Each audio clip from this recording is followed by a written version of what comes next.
Hello students, आज की इस क्लास में हम लेसन 4 ब्रीथिंग के एक्सरसाइज इक्वेशन सॉल्व करेंगे। इससे पहले की क्लास में हम लेसन को रीड आउट कर चुके हैं, इसके tick the correct fill in the blanks को सॉल्व कर चुके हैं। आज हम देखते हैं इसके आंसर, इससे चैप्टर के question answer the following question.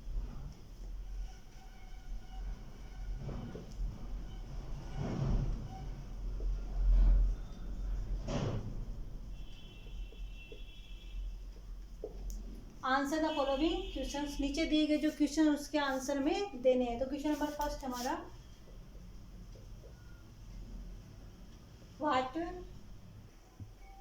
What is the difference between breathing and respiration. मतलब ब्रीथिंग और रेस्पायरेशन में क्या डिफरेंस है, ये हमें बताना है इसके अंदर। ब्रीथिंग मतलब सांस लेना और रेस्पायरेशन मतलब श्वसन, ये दोनों प्रक्रियाएं होती है, इसमें क्या डिफरेंस होता है। तो फर्स्ट है breathing. Breathing is the process of taking in and giving out air.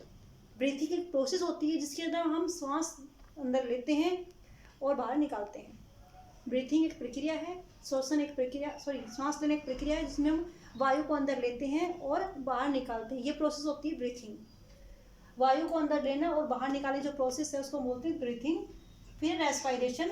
Respiration जो प्रोसेस है, इसके अंदर जो ऑक्सीजन हमने अंदर ली है, the oxygen that we breathe in, जो ऑक्सीजन हमने अंदर ली है, ब्रीथ की है, helps in burning the food, जो फूड को बर्न करने में हेल्प करती है, भोजन को बर्न करने में हेल्प करती है, एंड और burning the food and releasing energy, वो भोजन को बर्न करती है और एनर्जी प्रोड्यूस करती है, एनर्जी रिलीज करती है, इसको हम बोलते हैं रेस्पायरेशन। तो रेस्पायरेशन में क्या होता है, जो हमने ऑक्सीजन अंदर ली है वो हमारी कोशिकाओं तक पहुंचती है, सेल्स तक पहुंचती है, और सेल्स के अंदर जो फूड होता है उससे रिएक्शन करती है, उसको बर्न करती है, वहाँ से एनर्जी रिलीज करती है। उस एनर्जी का उपयोग हम अपनी डेली एक्टिविटीज़ के अंदर बॉडी टेम्परेचर को बनाए रखने के लिए और अन्य क्रियाओं के लिए करते हैं। अब हमारा question number second, question number 2,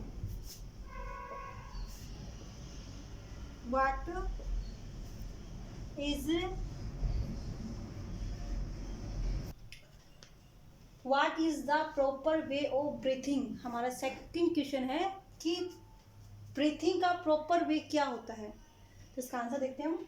the proper way of breathing, सांस लेने का जो प्रॉपर वे है उसमें क्या होता है, breathing start in the nose.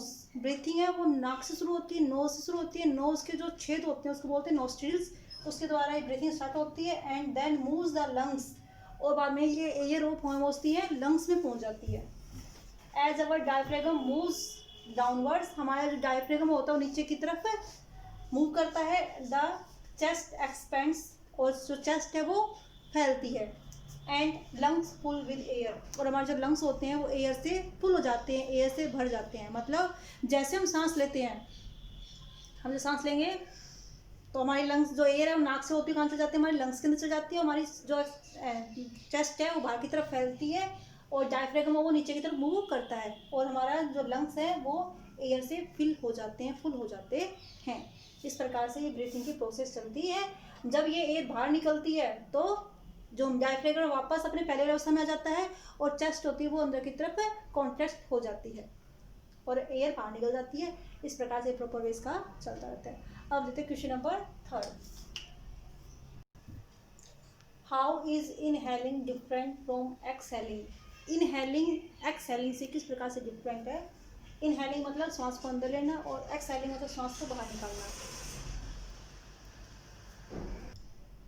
तो इसका आंसर देखते हैं हम। Inhaling, we take in air through our nose, हम ऑक्सीजन लेते हैं या हवा लेते हैं हमारे नोज की सहायता से, विच जो रीचेज पहुंचती है द लंग्स, जो लंग्स में पहुंचती है। This process is called inhaling, यह प्रोसेस या प्रक्रिया इनहेलिंग कहलाती है।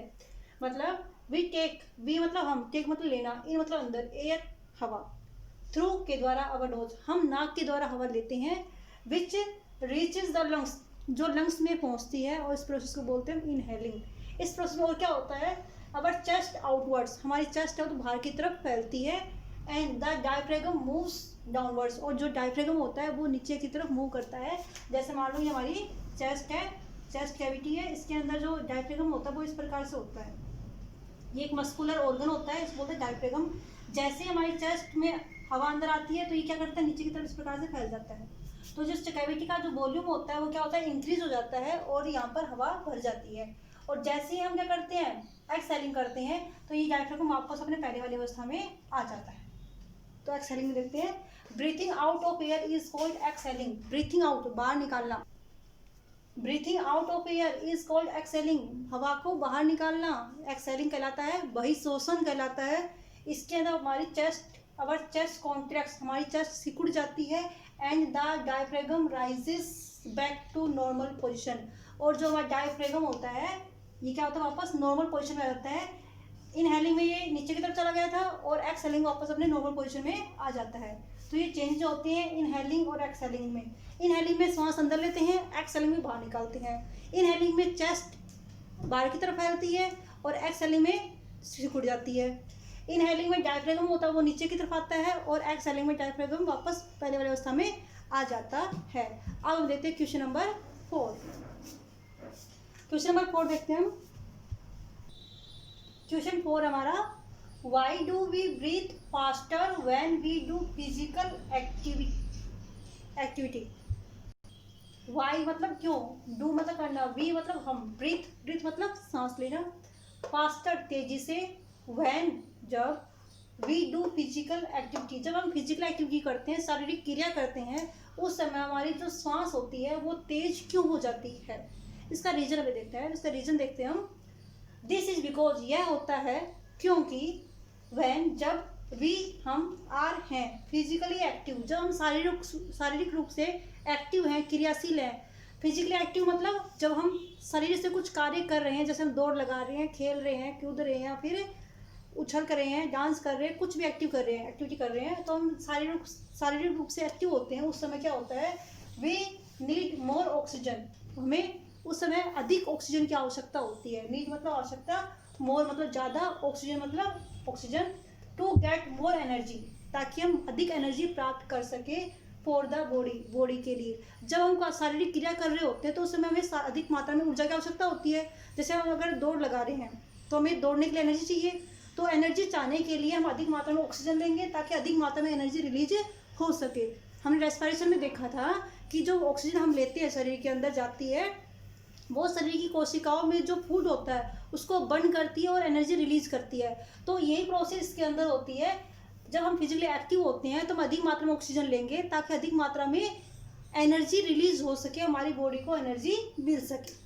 तो किसी भी शारीरिक क्रिया करने के लिए हमें एनर्जी चाहिए होती है। इस एनर्जी की पूर्ति के लिए, एनर्जी को पूरा करने के लिए हमें अधिक मात्रा में ऑक्सीजन की आवश्यकता होती है। इसलिए कोई भी फिजिकल एक्टिविटी करते समय हमारी जो सांस लेने की प्रोसेस होती है वो तेज हो जाती है। अब देखते हैं question number next. Question number, why is the air that we breathe out warm.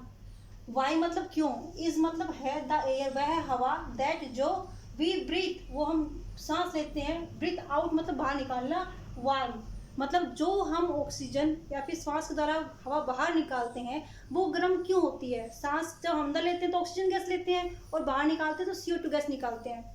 तो जो CO2 गैस होती है जो बाहर निकालते हैं वो कैसी होती है, वार्म होती है, गर्म होती है। वो क्यों होती है, इसका रीजन पूछा है। इसका रीजन देखते हैं हम। The air that we breathe out is warm, जो हवा हम बाहर निकालते हैं श्वास के द्वारा वह गर्म होती है, क्योंकि, बिकॉज मतलब क्योंकि, our body is warm inside at 98.4 degree Fahrenheit, क्योंकि हमारी बॉडी होती है वो अंदर से 98.4 डिग्री फ़ारेनहाइट गर्म होती है, या फिर 37 डिग्री सेल्सियस नॉर्मल टेम्परेचर हमारी बॉडी का होता है। इस टेम्परेचर तक हमारी बॉडी नॉर्मल टेम्परेचर गेन करती है, और इसलिए जो भी ऑक्सीजन हम बाहर, जो भी गैस हम बाहर निकालते हैं, जैसे CO2 बाहर निकालते हैं, तो वो उसका टेम्परेचर भी कैसा होता है, इतना गर्म होता है। तो बेटा नेक्स्ट क्लास के अंदर हम नेक्स्ट क्लास के अंदर हम इसे नेक्स्ट पार्ट करेंगे। तब तक आप लिए काम ओके। थैंक यू बेटा।